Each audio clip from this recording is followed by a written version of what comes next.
किसानों के सारे भ्रम टूट गए। 70 साल से उनको बेवकूफ बनाया गया, उनको आत्महत्या करने के लिए मजबूर कर दिया गया। तो मेरी प्रार्थना है, ये सारी बात कहने का मकसद ये था कि जब भी कोई तानाशाह, जब भी कोई अहंकारी नेता आपको आदेश दे तो आप हुक्म के गुलाम मत बने, अपने दिमाग को इस्तेमाल करें। जरा सोचें कि आपके सामने खड़ा कौन है। क्या ये सारी जनता जब ये वोट दे के उनको सत्ता में लाती तो अक्लमंद होती है, और अब जब अपने अधिकारों की बात कर रही है, अपने हकों की बात कर रही है, अपने वजूद की लड़ाई लड़ रही है, उनकी जमीनें जो उनकी मां है उसको बचाने की लड़ाई लड़ रही है, तो अब वो कौन हो गए? कुछ लोगों ने कहा ये तो आतंकवादी, तो खालिस्तानी है। लानत है ऐसे लोगों पे, उन्हें शर्म आनी चाहिए। मतलब गिरावट की कोई सीमा होती है।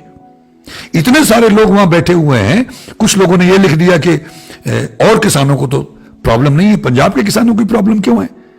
अरे भाई, जब सर देने थे, जब फांसी चढ़ना था, जब अंग्रेजों के साथ लड़ना था, तब भी यही पंजाबी, यही सिख लोग थे। तब तो किसी ने नहीं कहा कि ये पंजाबी क्यों फांसी चढ़ रहे हैं, तब तो किसी ने नहीं कहा कि ये पंजाबी क्यों अपना सर कलम करवा रहे हैं, क्यों फांसी चढ़ रहे हैं, क्यों काले पानी की सजा भुगत रहे हैं। तब भी यही लोग थे। मतलब सबसे ज्यादा कुर्बानियां तब भी नहीं की थी। पाकिस्तान चाइना से जंग होती है तब भी यही लोग लड़ते हैं, तब भी यही सबसे ज्यादा कुर्बानियां देते हैं। तब तो आप ये बात नहीं कहते हो कि इनको क्या पड़ी हुई है, पूछ दबाओ पीछे और दुबक जाओ।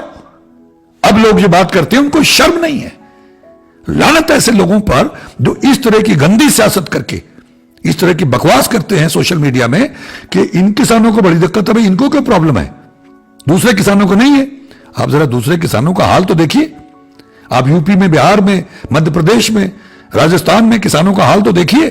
तो अगर इनके गुरुओं में एक परिपाटी, इनके जीन्स में, इनके डीएनए में बहादुरी है, दिलेरी है, वो पुलिस वाले उन पर लाठियां चला रहे हैं और ये उनको लंगर खिला रहे हैं, पानी पिला रहे हैं, तो ना सरकार को शर्म है, ना उस पुलिस बल को शर्म है कि अगर सरकार ने उनको भेजा था तो उनके खाने का इंतजाम तो कर देते कि तुमने खूब लाठियां चलाई, खूब तुमने वाटर कैनन चलाई, खूब तुमने बहादुरी का काम किया।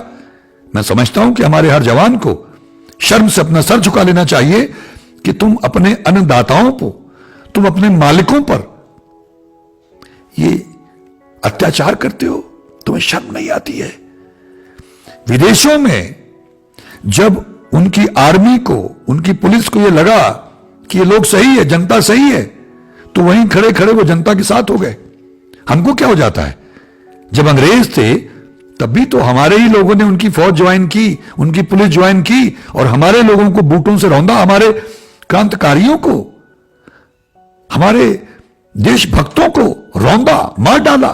लाजपत राय जी को हमारे ही लोग थे, उन्होंने हमारे ही लोगों को हमारे ही खिलाफ इस्तेमाल किया था। और अब ये भूरे और काले अंग्रेज उनसे भी कहीं ज्यादा खतरनाक हैं, तो इनको पहचानो भाई। मैं हर पुलिसकर्मी से प्रार्थना करता हूं, हर ऑफिसर से प्रार्थना करता हूं कि थोड़ा सा अपने दिमाग पे जोर डालो। आईएएस ऑफिसर से प्रार्थना करता हूं जिनको ये जिम्मेदारी दी जाती है, जरा सोचिए, अगर कल बात की जा रही है फौज को बुलाने की, तो फौज के फौजियों को, अफसरों को सोचना चाहिए कि यह गलत कौन है और सही कौन है। अगर एक आदमी, कोई भी हो, कोई नेता हो, हमारे यहां तो एक चपरासी के लिए तो क्वालिफिकेशन चाहिए, लेकिन राष्ट्रपति बनने के लिए, प्रधानमंत्री बनने के लिए, मुख्यमंत्री बनने के लिए कोई क्वालिफिकेशन की जरूरत नहीं है। ये दुर्भाग्य हमारे देश का, इसीलिए हम आज इस कगार पे खड़े हुए हैं, तबाही के दाने पे खड़े हुए हैं। तो आप कैसे मानेंगे कि उनका फैसला सही है?